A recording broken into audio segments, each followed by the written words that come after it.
This is Fam Electric Ghost, and we're live on the air with Katharine Giovanni, and we're going to talk to her about her new book. And I'm going to bring that up, The Ultimate Path to Forgiveness, Unlocking Your Power. And I want to welcome you to the Fam Electric Ghost podcast. How you doing this morning? I'm doing great. Thanks so much for asking me to be on your show. Well, we love to talk to people from around the world. We've been doing it since 2016. And a couple of questions we always ask before we get to the heart of your story is what motivates you and why do you do what you do? Our world is broken, and I do what I do because I feel that if part of my story or one of my books helps just one person, then it's all worth it to me. It's why I get up in the morning. Yeah, I love to talk to people who are creative. Like that's why I talk to a lot of creative folks between filmmakers, writers, authors, poets, painters. And I've included in that people who are therapists and people who have like entrepreneurs that work in the healing space. Um, Right. but yeah, I just think it's important to allow a forum like a podcast where these kind of views can be discussed openly and in a kind of long form. Because I'm a long form podcaster, not a 15-minute, 5-minute type of guy. Because I think that's one of the issues in our world is people don't ever get into the depth. They get like the 15-second TikTok reel, sample Oh, or something. And people have the attention span of a tick. No, I totally get it. That's why that's why my last 4 books have been like under 100 pages because yeah, nobody has the attention span anymore. yeah, you can't do 200,000 words anymore. You got to do 70,000, 90,000, even less. So when we get to the topic that we want to discuss today, like how did you get into this space before we go into your book? Like what made you go into this area? Well, the fact that I call myself a forgiveness coach implies that the universe has given me too many things to forgive. Mm-hmm. So, it probably started in the 8th grade, and I come from a pretty nasty background. My parents were both alcoholics. They were very pickled, and I was terribly bullied in school. And as a result of these things, in the 8th grade, I tried to commit suicide because I thought, I'm out. But a friend pulled me out. And I spent the next 10, 15 years just kind of floating through life. I turned into one of those kids, the kind of kids I'm talking about. And it didn't really change until my mother, bless her heart, to use a Southern expression, fell down a flight of stairs, broke her hip, and ended up in the hospital. And even my mother couldn't get a gin and tonic in the hospital. So she dried out. We sent her to rehab. And we spent the next 3 years closer than close. We practically finished each other's sentences. We forgave each other. We lived together. It was just the most wonderful 3 years. And then she died of breast cancer, which I Oh, actually eventually got in 2012. And I knew right then, if I didn't change my life, I was probably going to die too. So the only New Year's resolution I ever kept, I quit drinking, and I've been sober now for 35 years or something like that. And when you first quit drinking, you are told to make amends. Well, overlooking the fact I'm old as dirt, I remember back in those days, we didn't have computers. I mean, at least personal computers. So if mm-hmm. I could text these people and make amends, brilliant. But I couldn't. They hadn't been invented yet. And I was terribly shy. In fact, I'm an extroverted introvert now because I taught myself how to do it. But back then, I had 2 choices. I could call them up and risk getting yelled at, or see them in person and get yelled at, which was worse. I didn't want to talk to these people. So I quietly did some forgiveness work in the privacy of my own apartment. And I accidentally stumbled onto the first part of the system that I've developed. And it took me years to figure out the rest of the system, and a bunch of breast cancer and all these things happened. But that's probably what started it all.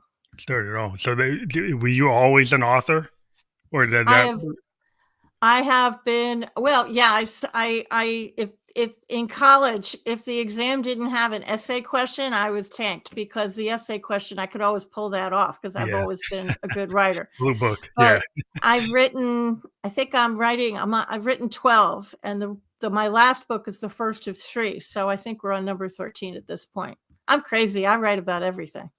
Yeah, well, I love talking to writers because I talk to I started my show talking to songwriters, which are like writers who have a very short form. That we Yeah. go 4 minutes, 15 minutes, but we don't go longer than that typically. And but we try to tell that story. The best songwriters like a Dylan, Springsteen, Oh, yeah. Joni Mitchell, they actually try to tell a story, not just to have a hook. Though Yeah. in writing, you do have to have somewhat of a hook to get people to stay in the book. Right. So, so You do. how did you find a way to actually hook in an audience with the topic you're working on? Did you think about that, or you said, "Well, I'm just going to do it the way I think it should be done, and people will come to it"? Every book this might stretch your brain a little bit, but that's okay. I promise it won't be painless. Every book I've ever written has really been guided. I'm really, really intuitive. And every book I've written, I just sit down and I clear my mind and the words just kind of flow. I know that sounds a little No, odd, it but sounds like the muse. I mean, I'm into the that's how it Victorian works. stuff, like the Victorian, like it's songwriters and musicians. We tend to Yeah. feel that way. We tend to think it's coming from the universe, it's coming from the muse, and we can channel it. And Yep. this That's what whole I do. like stream of consciousness, flow state, like I'm into Sun Ra, fusion jazz, modal jazz, which is in that kind of space where Sure. you have your 10,000 hours that got you to be figure out your instrument, figure out your voice, but then from there you can just take the internal and external and find a way to synthesize it. And just you're good at it. That's what you can do. That's what an artist is able to. That's our wheelhouse. Well, when I'm writing, a lot of people think when they write a book, they have to start with the title and that which I come up with last. And then they have to think of chapter 1, chapter 2, chapter 3. Well, if you're writing fiction, well, yeah, you probably have to do that in a storyboard. I write nonfiction. So I wrote one of my books, I wrote in a chemo chair on my cell phone because I was bored. So what I what I mean by that is when the spirit moves me, literally, I will write something and it'll just come out on the page. And I will continue to do that for months. And then eventually I'll look at everything I've written and then I'll organize it Yeah, into chapters and then I'll put it out as a book. So yeah. that's usually my process. So what I'm writing may or may not be the first chapter. It might be the last. Well, it's a non-sequential, which I think Yeah. again a lot of songwriters or musicians we can get into that space because like we'll just hit record, just create this whole like archive of stuff. And Yeah. Frank Zappa was known for that. He would go and look at live performances, studio stuff he did that day, and be in his living room and kind of mix and match and basically kind of tapestry, you just Exactly put right. it together. And a lot of artists do that. People might Yep. they think we might go like we might go from the middle of the song or the end of the song. It's like it's wherever it is, and it's Yeah. not always sequential. Filmmakers, I always been talking to them lately, and they film scenes totally out of sequence based on wherever they got their set permit, and a lot of this stuff is just like it's not in the order that you would think it would be. So it's like I think sometimes that makes the work more interesting because then you have different perspectives because you're not thinking sequentially at the time Yeah. you're doing it. Sequentially kind of screws me up, to be honest with you. I literally will just flow into whatever I'm supposed to write, and I do it a lot. But this last book is the first of 3. And what happened was I sent it to my co-author, who's co-authoring the next book with me, and she read it, and she's quite PhD, this smart, and she said, "Well, you've written 3 books." I said, "Excuse me?" She said, "You can't put out a book like this. It's too long. You've actually written 3." Okay, I guess I wrote 3. So this is the first of 3 books. So she figured out how to segment it out. But that's Yeah. like producers And and recording engineers do the same thing, and editors. yeah, so They they're go all about 100 pages, give or take. Really so it's like short. a 300-page effort, and then you figured out, Yeah, oh, this goes pretty here, much. this goes there. Yeah, Yeah. like a multiple album, like an album that has like sequel, or Yeah. movies that have sequels. It's like, oh, you can't do that all at once. So yeah, what? Go back to the beginning, and we were talking about your book, Mhm. the ultimate path to forgiveness. With the idea, what is your definition of Forgiveness. Good question.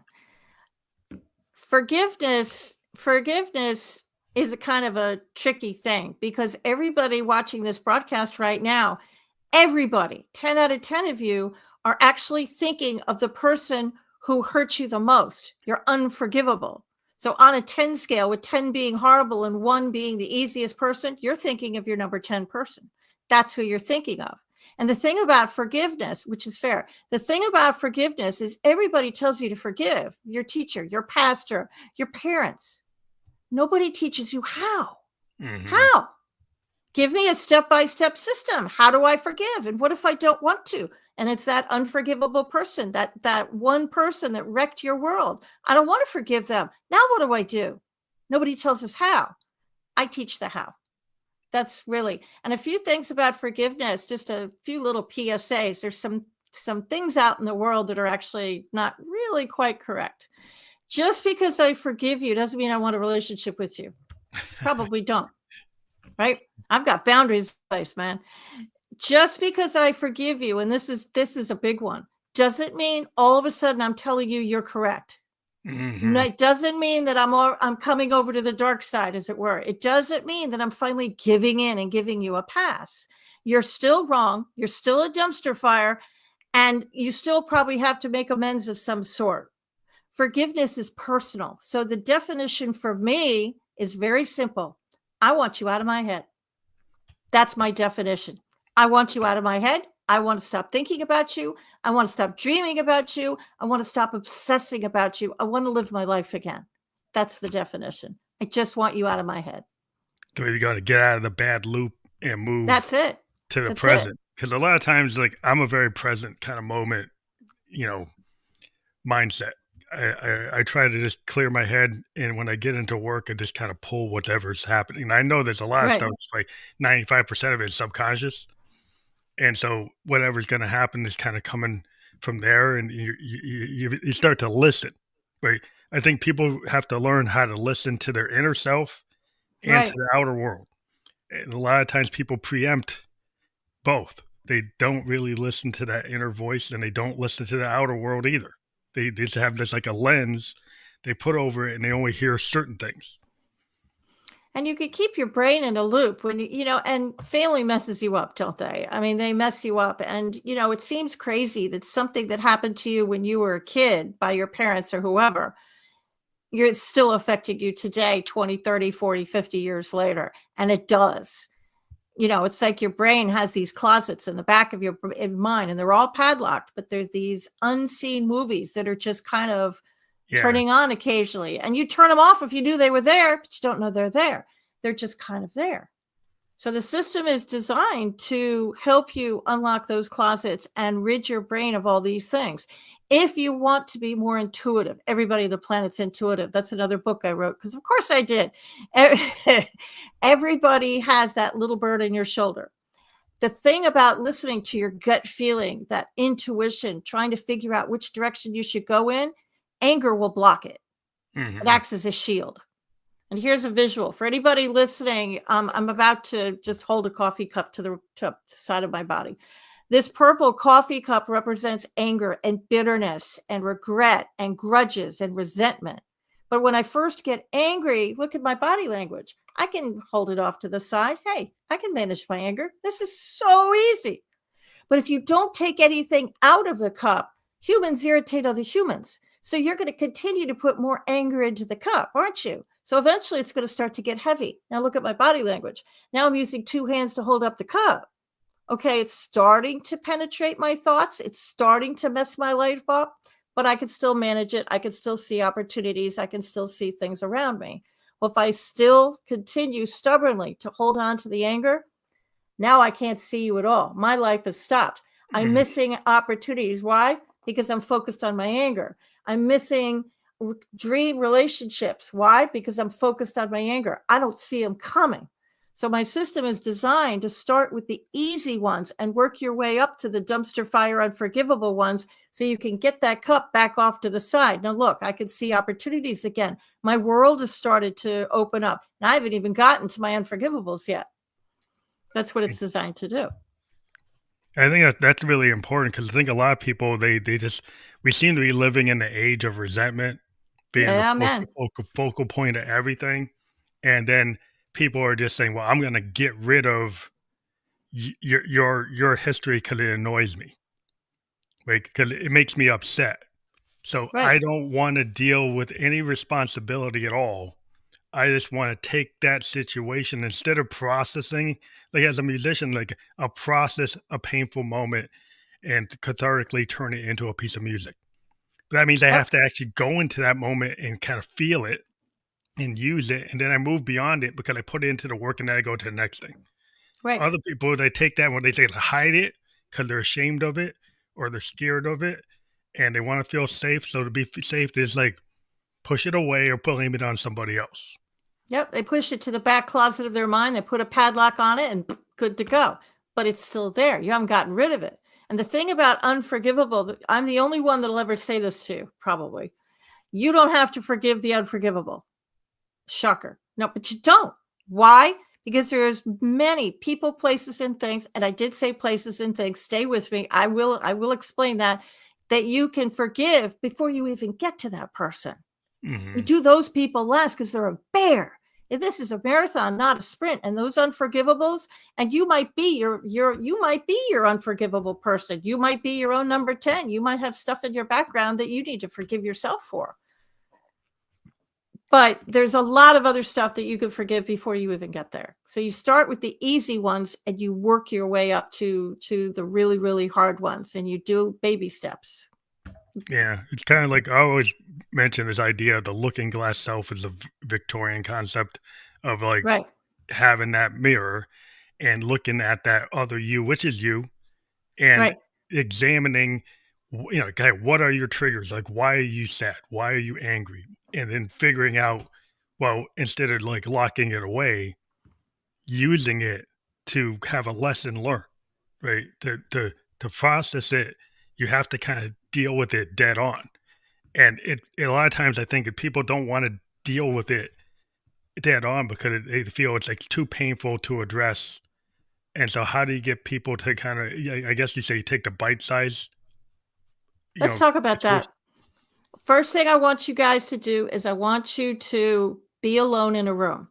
And I want you to this is gonna be hard, but there's a magic button on your smartphone, and it's called the off switch. I want you to turn your phones off, and if you are visibly twitching at just the thought of turning your phone off, mute it. Don't make it vibrate because it's gonna dance on the desk, and you're gonna be distracted, you're gonna look at it, so just mute it for a while. And I also want you to be alone, so little humans, big humans, I want them all doing something else. The dog and the cat can be in there, but other than that, I want you alone. And then I want you to find a piece of paper and a pen. Yes, maybe it's because I'm old-fashioned, but there's a reason why I don't want you to do it on your phone. Years ago, there was a study done at Harvard University with one particular class, and half the class was told to say their goals out loud to the room. The other half of the class was told to write them down with pen and paper. They followed these kids through the years, and the kids who wrote their goals down on paper were twice as successful as the kids who did not. Hmm. So magic happens when it goes from your brain down your arm and you're physically writing it with a pen. So I want you to write a list of all the people you think you need to forgive. Okay. And I know the unforgivable people, that's going to be your first two, three, four people. It's everybody's. That's fine. Don't judge that. Keep going. Write down everybody you can think of from the time you were a little kidlet all the way to present day. And if you write a name down that you don't recognize, don't judge that name. Some part of your brain got mad at this person. We'll call them Martha. Some people call Martha. I didn't know a Martha. Well, apparently you did way back. Obviously, that person is going to be one of the easy ones because you don't even remember it, right? And I want you to come to make as many people as you want on the list. Then I want you to rate these people from 1 to 10. 10 being horrible, 1 being easy. Now, you could have 20 number sevens. I really don't care. You could skip a number. Also, don't care. But what I really care about is you start with the easy ones. The person who took your parking space yesterday at the grocery store and you had your damn blinker on. Forgive that person. They were in a horrible rush. The person who cut you off on I-95 South last week, you can forgive that person. The person who tripped you in the hall in high school, come on now, it's been 20 years. You can forgive these people. Easy, easy, easy people that you could forgive. And I want you to sit down, think of your first one, right? And I want you to imagine that the person is standing in front of you. Now, if it's somebody from high school or grammar school, I don't want you to see the adult in front of you. I want you to see the kid, the original kid who did whatever it was to you. And then if you need closure, let them have it. Say whatever you want to say. You don't have to contact people when you're forgiving them. You do this in the privacy of your own home. Nobody has to know. So that being said, you can forgive dead people because where they are or are not doesn't matter a lick, does it? Because if they're alive and well in your head, they can be forgiven. So if you didn't get closure before your dad died, now's your chance. So you take this number one person and you won't probably have anything to say to them because it's super easy. You're not really even mad at them. It was on your list. And you put your hand in your heart and wait for the special sauce to the whole method. It's a very simple mantra. And you put your hand in your heart merely for you because the words are just for us humans. It's really the energy behind the words. And you say, I completely forgive Martha. I forgive the energy around Martha. Hello. I completely forgive myself. I forgive the energy around myself. Hello again. I completely forgive the energy around the entire situation. And so it is. Amen. Go with God. End it any way you like. And then imagine that they leave the room. Now check in with your body. You still angry? Is that number 1 is 0? Great. Cross it off the list. Is that number 3 person you were doing? You're still a little bit angry. You check again. I'm still a little angry.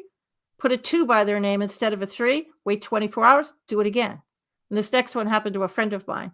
And I'll explain about the energy in a second. She was forgiving a number 4 person. She checked in with her body. We were in a private session. I actually watched her do this. And it shot up to a 10.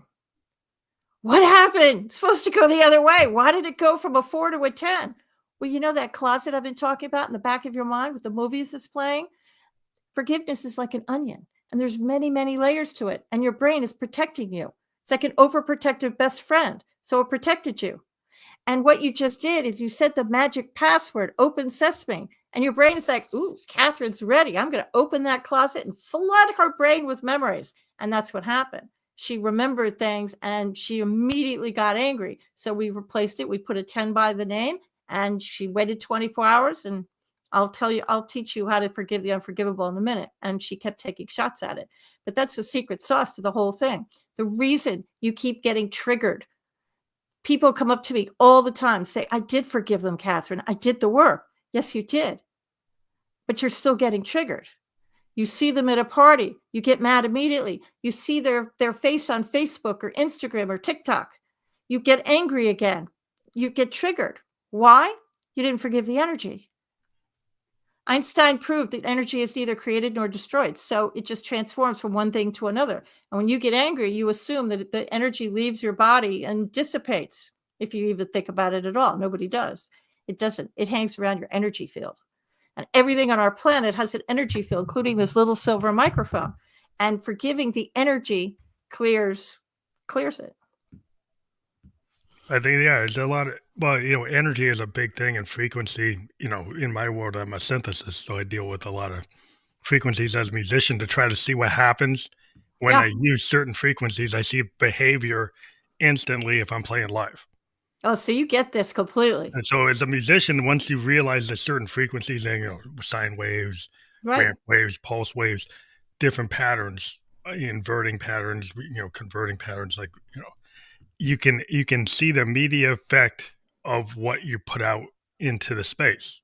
And so then you realize your voice has the same thing, right? Like, your piano does it and your guitar does, but also your voice does. So like when you speak, you can look through history, you go back to the 30s, you see some of those, dictators when they were talking, like the cadence of the voice and the way people follow, there's a pattern that you can trigger behavior. And if you feel better virtually immediately, and if you listen to a piece of music and it's your favorite song, and when you're upset, you immediately go for that frequency because it's making you feel better. The forgiveness energy is the same thing as music. It's going to immediately feel you better or worse in the case of my client. And it's going to change. It's going to shift you. And as you forgive the 1s, the 2s, the 3s, the 4s, and work your way up the list, you're going to start to feel better. And people are going to start to notice. They're going to look at you and say, what are you doing differently? You just look so good today. Did you lose weight? Is it a new outfit? Did you get a haircut? Why do you look so good? And you can either tell them or not. It's up to you. You did it in the privacy of your own home. You don't have to tell anybody what you did. You don't. Right. But it's like the law of attraction and the idea of vibrations. Like if you're vibrating in a very dissonant pattern, right? Yeah. It's kind of prickly, right? You're probably not going to get a lot of people around you, so people who like dissonance. So the idea, like if you're playing a grunge thing or a punk thing, everybody's gonna Yeah. be in a mosh pit, very aggravated. If you're playing something like very ethereal or Yeah. redemption, like it actually lifts people. Everybody pulls their candles out, they're swaying back and forth. You can see the different behavior immediately from what you're radiating out. So if you put yourself at a frequency that's more harmonious, like it's harmony rather than dissonance or noise or discordance, you'll get what you give. But that's how you're going to change. As you forgive people, your frequency is going to change. Like energy attracts like energy. So you're going to be attracting new people in your life, better people, forward thinking people, people that want to see you win as opposed to poke holes in it. But on the other side of the coin, to play devil's advocate, you're going to also have the opposite. You're going to have what I like lovingly call jackrabbits. I had a bunch, still never seen them. And they just left my life and ghosted me. Never heard from them again. Friends Mhm. of mine, really tight, and they just disappeared into the ether. And then you have the saboteurs.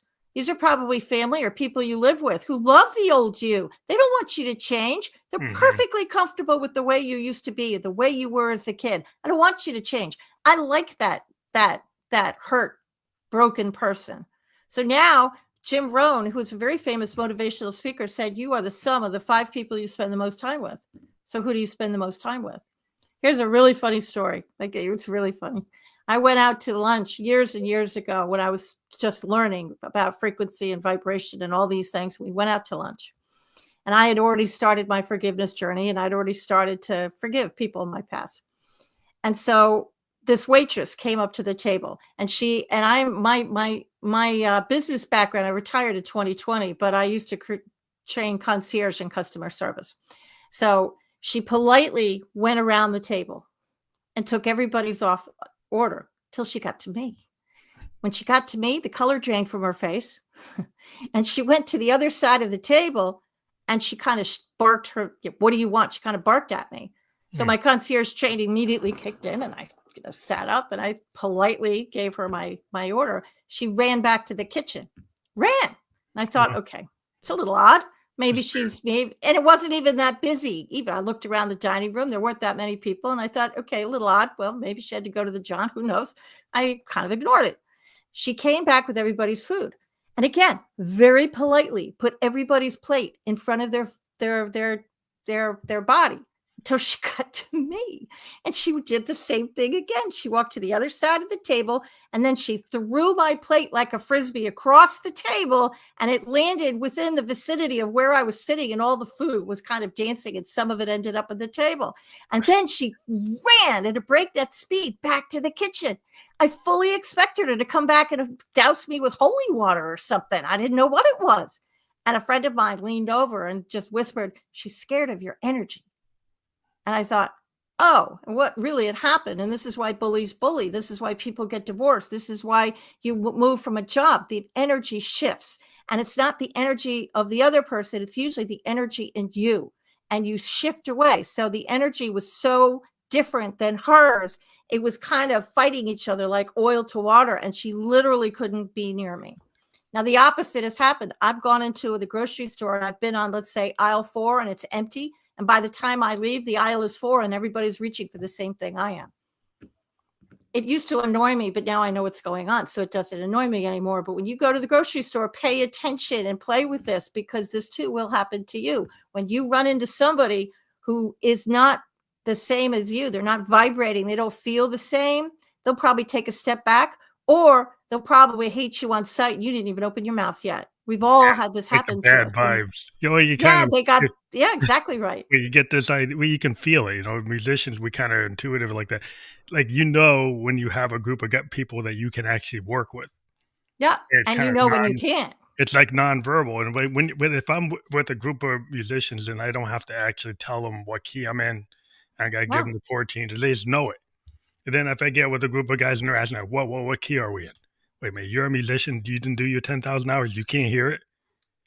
So No, then because you intuitively know you can't work with these people, and they probably didn't even open their mouth yet, and you it knew right away, I know I they know can't you work with can't these do it people because 'cause because they're you not could feel it. yeah, they're not vibing, they're, Yeah. like, off, they're not it's not fitting in the group, and you wanna like, you spend time, it's like, "Well, I wanna make it work," but sometimes things don't work. 'Cause, like it's No, like it's not just everything not does. you're not really aligned, and you can feel this, you get into a workplace, and no matter what you do, you don't please the management, no matter what to do, you're the odd person out. Then it's like, well, "Okay, I'm trying to force my, like, square peg in a round hole." I just have, like, learned it, like, I'm gonna go toward the organization where I can shine, and I Yeah. figured out like, in my day job, I'm a system analyst, and there's certain organizations where, you know, people would just red mark everything you're doing. You go to another organization until suddenly you're the star. So if you're Yeah. in this one group, you can't shoot straight. The other group, they actually see it. So you're the same person. It's Your like you have to energy is what realize, changed. yeah, you have to realize where you belong because sometimes you can't force it. You know, well, it's not all the time. Most of you know, 100% of the time you can't force it because, and it's hard because people don't want to have to get up and change the environment. No, they don't. And, No, and it's like that old story when one door closes, another one opens. Okay, but what you don't know is there's a long dark hallway between those goddamn doors. Excuse my language. yeah, And yeah, sometimes you have to navigate the dark hallway. And if a door doesn't open, sometimes you can do everything right, and it still doesn't work. Well, maybe it wasn't your door. yeah. That 'Cause might just be it. Maybe it just wasn't your door to open, so you kind of have to just keep going, and it's the same thing with forgiveness. You just have to keep doing it, and it's gonna make you feel what better. Here's another, saying that everybody loves to throw around. Anger is toxic. Okay, I'll bite. How? I love the how and the why. I mean, I agree that anger is toxic, but how? Teach me how. Here's the how. There was a study done called the Japanese water study, and you can Google it. It's right online by a guy named Hasumoto. I can't remember his name. Anyways, in the interest of time, I'll just say it fast. He studied 2 containers of water. One container of water, all he did was talk to it. That's it. And he spoke loving words. I love you. You're beautiful. The most beautiful words you could say to anything. He said to this water, little clear glass of water. The other container of water, he just hate. The most hateful, horrible things you can say to anybody, he said to this water. He then froze the water and put it under a microscope. The water he spoke love to had these beautiful crystal snowflake formations. They were absolutely gorgeous. The pictures are online. It's really interesting. The water he spoke hate to had these black and brown, sick looking formations, like mold. Why? Well, why am I telling you this? Well, the human body is over 95% water. So when your self talk is bad, when you're angry, you're holding on to resentment and grudges, what do you think you're doing to the water cells within your body? yeah. But You're yeah, literally making yourself sick from the inside out. And what forgiveness is going to do is that forgiveness energy, which is just like the law of gravity. The law of gravity is going to work whether you believe it in or not. You can say, I'm going to call the law of the gravity the law of keeping Catherine on the planet. It doesn't care. It's going to work. I don't believe in the law of gravity. It still doesn't care. It's still going to work. The law of forgiveness is the same thing. That energy is still, once you start forgiving, even if you don't think anything's happening, it is. You're literally changing the cells of your body. And when you forgive, are you going to forgive and forget? I live in the South now, but I'm originally from New York City. And I can tell you with 100% certainty that New Yorkers, we never forget. In fact, I think it's in our DNA. We don't forget anything. And so you're not going to forget, but your perspective will change. I can look back at my dysfunctional youth and I can now see the adults that were there trying to help that kid. I could see the pockets of love that were there. I could probably regurgitate all those horrible, horrible memories, but I don't really remember them as much anymore. So I haven't forgotten them. I've just got a different perspective about my childhood. I see the love now as opposed to the hate. And that's how you're going to know you've forgiven somebody. If you're on Facebook, for example, and you see the person's name, you're not going to care. This system will remove the emotional charge. So you're not going to care good. You're not going to care bad. You're literally not going to care. You won't care. That, my friends, is freedom. That's joy. That's freedom, because they're now out of your head. They're not living in there rent free anymore. Yeah, I think you hold on to all that pain and uh, Yeah. the poison because like I'm a cancer survivor. I have a level 3 sarcoma at age 27. Oh, You know, man. and I'm 57 now, so I mean I got past it back then. But I'm what a I cancer found, survivor too. yeah, and I think what I found is like in my home environment there was a lot of toxicity coming around, and I was absorbing it. Mhm. My dad was a drinker. He was always kind of gone. There was some tension to my mom and dad, tension with my older brother. And so I was kind of in a middle kid, and I felt like I was absorbing things, and I was trying to be like the balance because the middle child, and I felt like I was like a cat absorbing like all the It's good. stuff. That's because And you're an empath. yeah, and I did, and at my age 27, then I had this level 3 sarcoma. And I was like, what? And then I just felt that that wasn't going to be the end. I felt I needed more. I had more things to do on the planet, and that was like a very crucible moment that where I had been like empathic and I'm still, but I had been kind of shy and I wasn't willing to like execute on what I wanted. Right. And after cancer, I decided like I'm going to execute like the things that I thought were impossible. If I survive cancer, I can do anything. And so it put me in a different mindset. I lived in Japan. I met my wife. I'm doing a podcast. I do stuff more outward than I ever was. Like I think you said that you hadn't been that outward going, and then you found a way Yeah, to do it. exactly. Well, let me give some people hope when it comes to, I'm a stage 3 triple positive breast cancer survivor myself. And when I did my forgiveness work, and I too have forgiven cancer, I literally sat down and said, I completely forgive breast cancer. I forgive the energy around breast cancer. You can forgive anything. Let me explain that to you a little bit. Let's say we're going to take one of my own memories. Let's say we won't use cancer or sarcoma. Let's take the bully when I was a kid. When I first did this method, I didn't want to forgive the bully. No interest. I didn't even want to forgive the energy around the bully. That's how Mhm. mad I was. So I picked apart the memory. Let's use an example. You're driving to work. At the red light, you usually turn left to go to work, but that little bird on your shoulder, for some strange reason, wants you to go right. So you trust your gut and you turn right. When you turn right, it gets you to work, but it's going to take you by your old school. And you're not paying attention. You're thinking about the people you have to meet at work. And, you had a brilliant morning, real good, beautiful cup of coffee, 70-degree weather, gorgeous day. But by the time you get to work, you're grumpy and you start chopping everybody's heads off. Why? And everybody wants to know why. And you're just saying, I have no idea why I'm grumpy. I was fine until I got here. It must be you guys. It wasn't you guys. It was the school. It was a Yeah. trigger. And you saw it out of the corner of your eye. So how do you remove these triggers? You forgive the energy around them. So when I sat down to forgive the bully, remember, I'm not ready to forgive the bully or the energy. I pulled apart the memory. I forgave the school, the energy around the school. I forgave the desk and the chair that I sat in, the energy around the desk and the chair. I forgave the building. I forgave the playground. I forgave the grass. I forgave the people that stood around and didn't help me. I still haven't forgiven the bully. I'm picking apart everything else, and I'm forgiving all the inanimate objects that I can think of.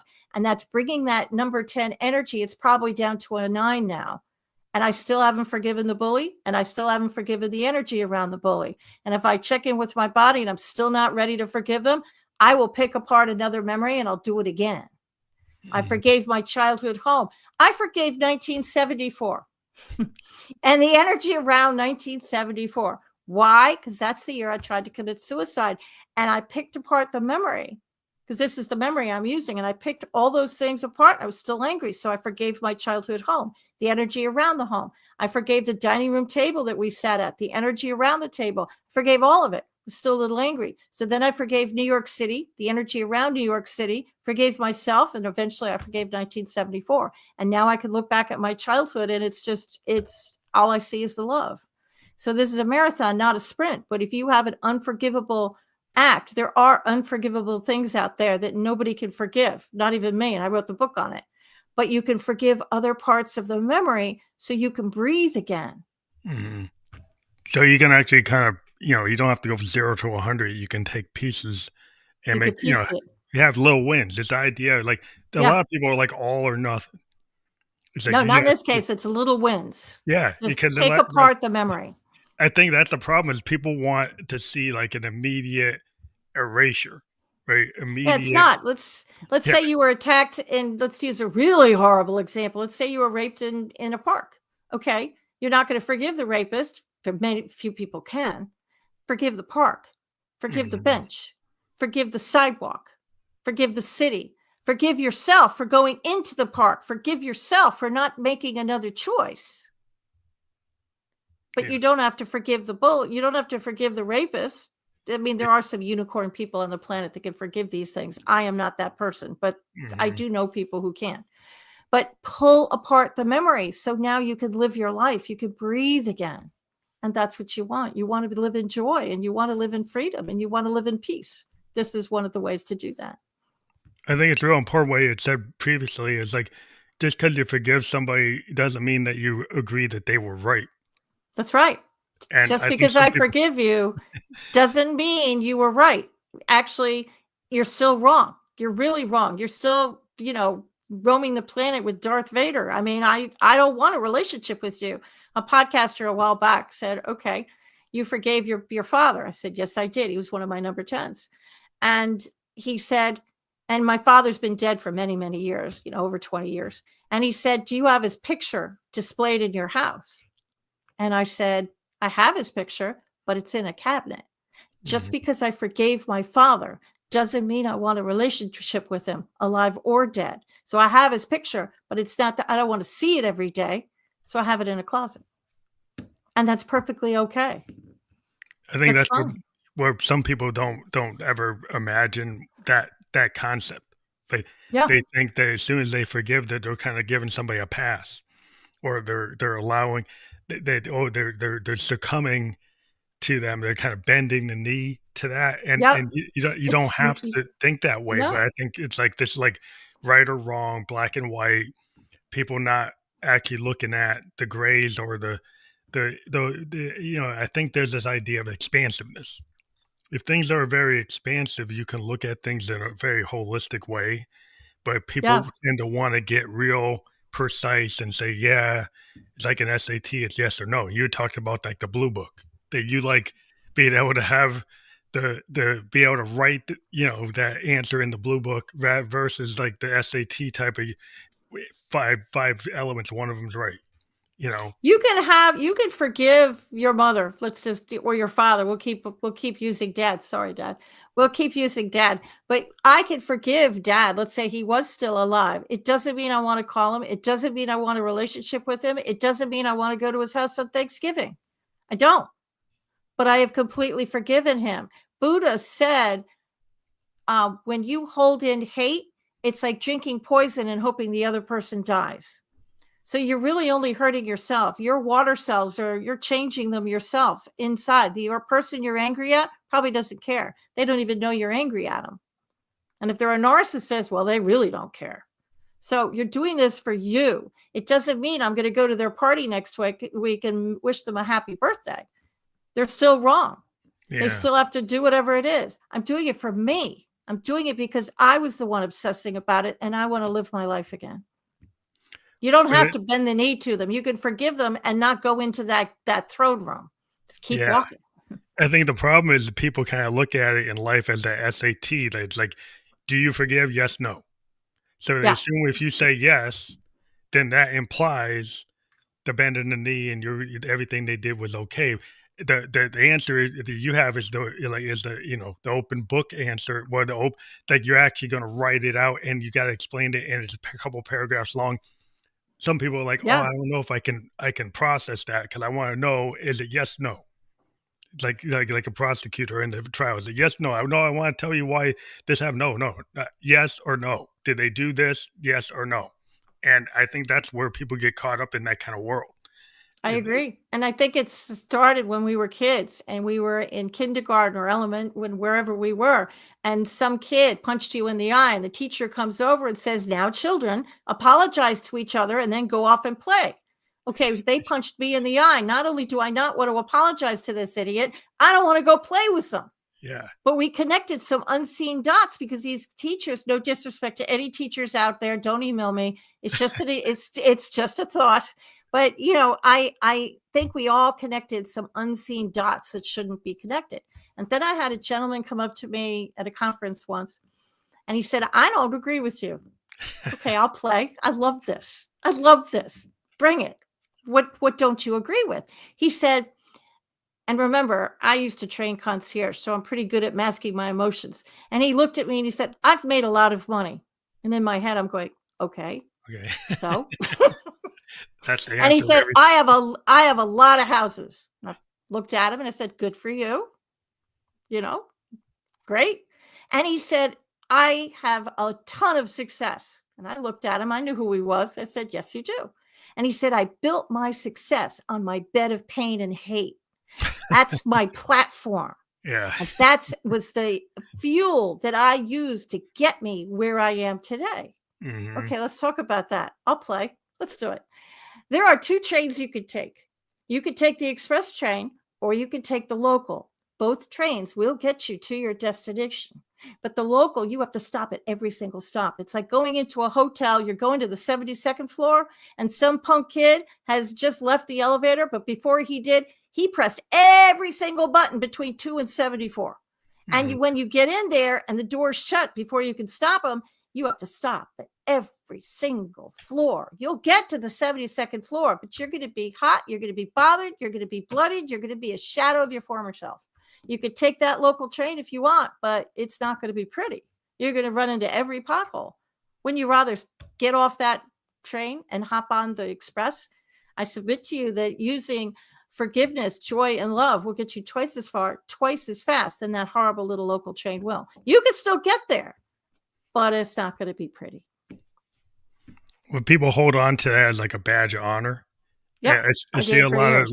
yeah, especially like in, people have to own people. This idea, Yep, like, I gotta own this group, and yep, I gotta show my disdain, and I gotta show my rage, and that gives me power because they want to treat it like a war. Like yeah. everything's a battle, everything's some kind of tactical plan. I like, yeah, I won this fight, I won this, I'm winning the war. It's a better way to live, people. You don't have to live like that. You Well, just don't. we're human beings, like, and it's like if you want to treat it as a battle plan and you've got to win every you know chess piece move. Yeah, You're gonna play like I'm gonna play yeah. Go balance with of God. Do it. power games. I'm gonna do this, but it's like at the end of the day, if we live in harmony, if we live, we're all pushing the same direction. We're Yeah, all humans living on this little bubble planet. That not a lot of them like this in our sector of the galaxy, right? yeah.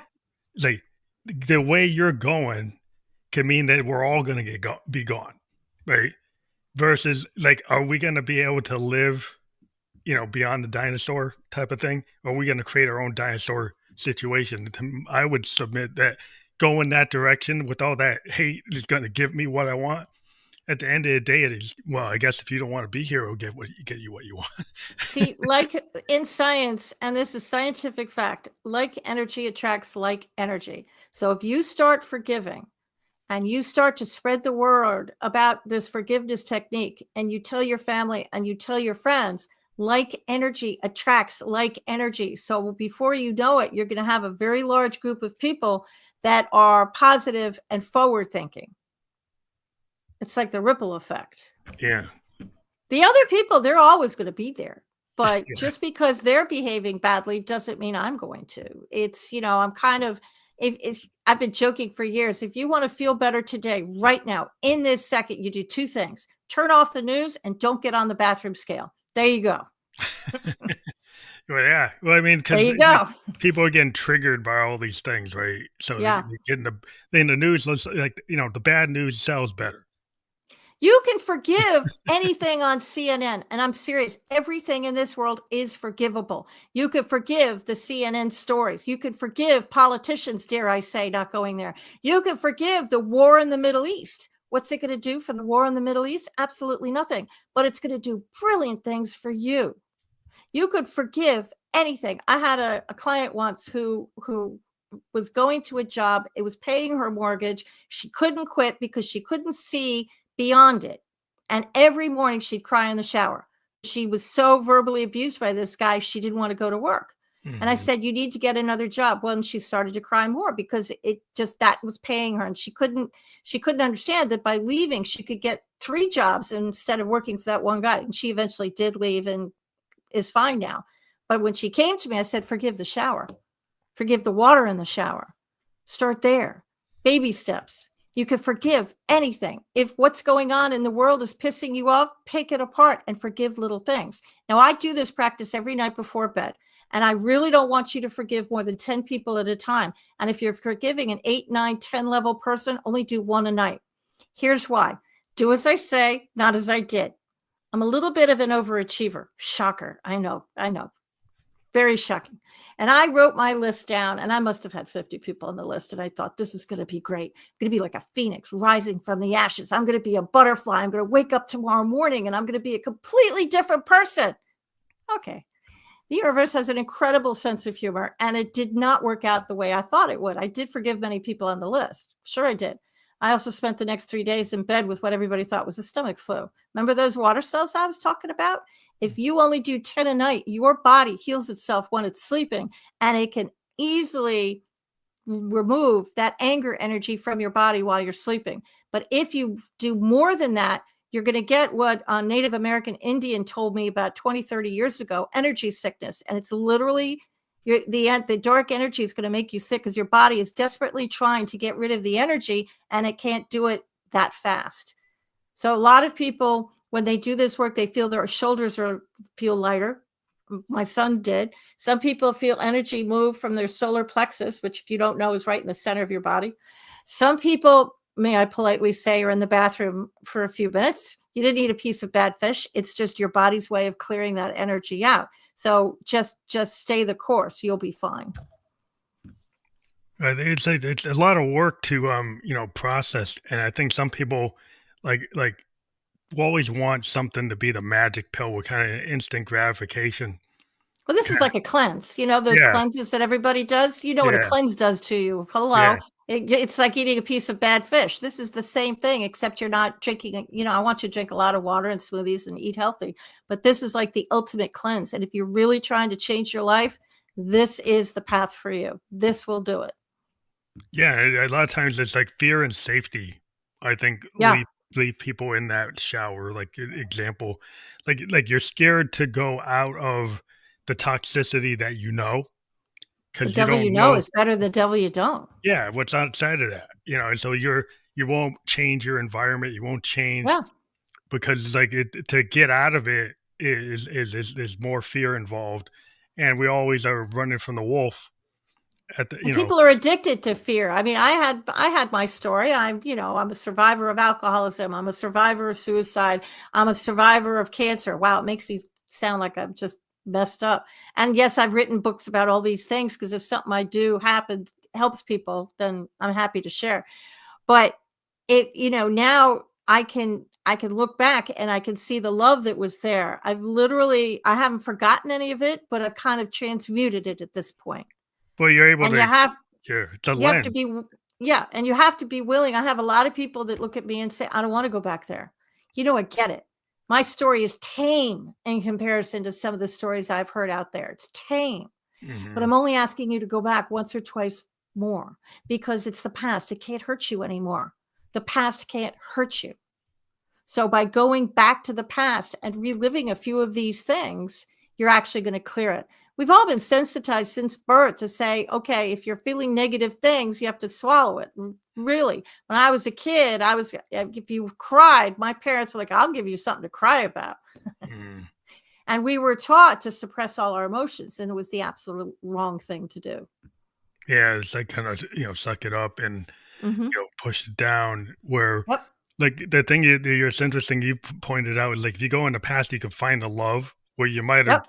found the pain or you found the hurt. And so Yeah. people don't want to go there, but if you reframe it, like you reframe your brain, because I'm a software guy and I can kind of frame my systems to kind of start. It's like rebooting your computer. That's what you're Yeah, doing. The forgiveness is going to reboot your computer and make it all fresh again. It's exactly what it's doing. what we call things structural changes. Structural Yeah. change in computers is like I actually change the core table and the Yeah. columns in the table. I add new ones or I take ones out, right? So, and then we call that a structural change because it's the foundation of everything that's going to come after it. So, if you actually do a foundational change to your mindset or the way you see the world, the lens and the frame you put it in, then when you go back and look at something, you might find the joy, you might find the happiness, you might find the beauty, and something You that was might. really painful, but it's like a foundation. There's always something beautiful to find. And what if you are one of those humans that really didn't have any joy and there really are no pockets of love that you could see? There is somebody back there. There's a teacher, there's a neighbor, there was a kid in the park. There's always some part of your story you could find the love, even if it was just that one teacher in English during 10th grade. There's Mhm. always something you can find. And if you're really not able to forgive and you're listening to this broadcast and you're saying, I really have nothing to forgive, okay, I can play that game too. For the next 7 days, I want you to say the following. I completely forgive myself for not being able to forgive and the energy around this thought. Say that 3 times a night for the next week.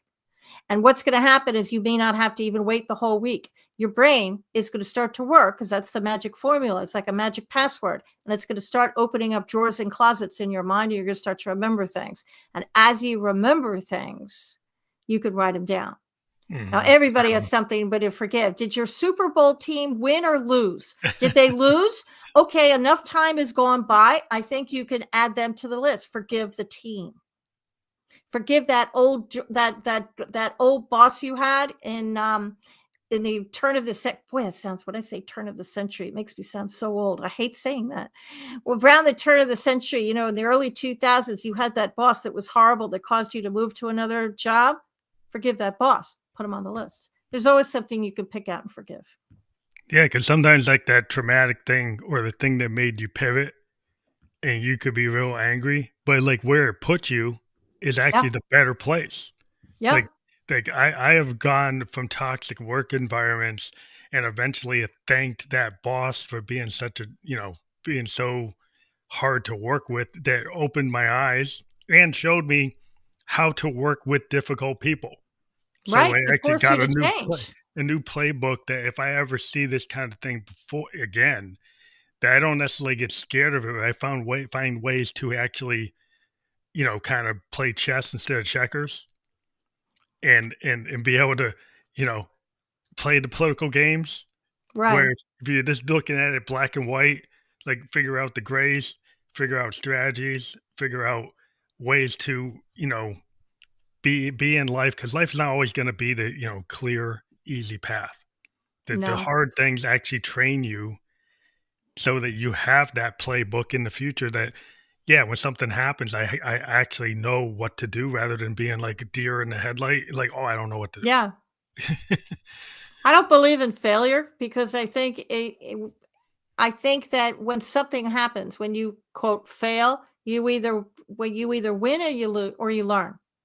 There's no failure. So when something happens, you're either winning or learning. Of course, I try and not learn the same thing twice. Say Yeah. thank you very much. Yeah, you try to make sure that you keep on evolving, like, you every day is like, I don't know what I don't know, but I can learn it. Yeah. Yeah. In my world, like, IT, it's foundational change after exponentially foundational change, and you get some people, it's like, "Well, I like the mainframe days." So Well, they'll make sure that they stay in there are still mainframes around. So I know guys that they've really stayed in yeah, and they've actually stayed in it for 30 years, even though people good think for they're gone. them. They're happy. Yeah, that's what they Okay. found, but they didn't wanna I've been one of these guys that actually evolved to, like, now I'm in the blockchain AI world, and I came from the mainframe world, but I found, Mainframes like can't get hacked either. So there you yeah, go. there's This is good. yeah, there's some places where they still use because of that, but, Yeah. yeah, there's so sometimes having a skill set and then realizing, "Hey, that's what I can do," and knowing that yourself is a good thing to know. Yeah. Because if you put yourself in places where you like, "I can't get the blockchain, I can't figure out the AI, I can't figure out the machine learning, I'm good at COBOL. I'm good at mainframe, I'm gonna stay there and because it has that, it can't be hacked. So there are places that still use it. So I can find a way to do it. But you have to look in the looking glass and know yourself and know which is what. hard. That's a hard thing to do because you might see everybody else trying to be like the Joneses. The comparison trap is like, hey, Jones has learned this, Jones has learned that. That's fine, but that's Mr. Jones. I've Who are you? never been able to keep up with the Joneses, the Smiths, or the Smythes ever. I've always been different. And when I was a kid, I got teased because I was a different, and it was kind of like they were kind of teasing me. Now it's a compliment. I think that's the secret sauce that everybody is their individualism. We talk about A individualism, compliment. and then people go and then try to push it down. It's like, well, I thought you said that's the key, right? The fact that we have an individualistic society, right? But then Yeah. people then want to just clone other people, right? Yeah. And it seems counterintuitive. It seems hypocritical.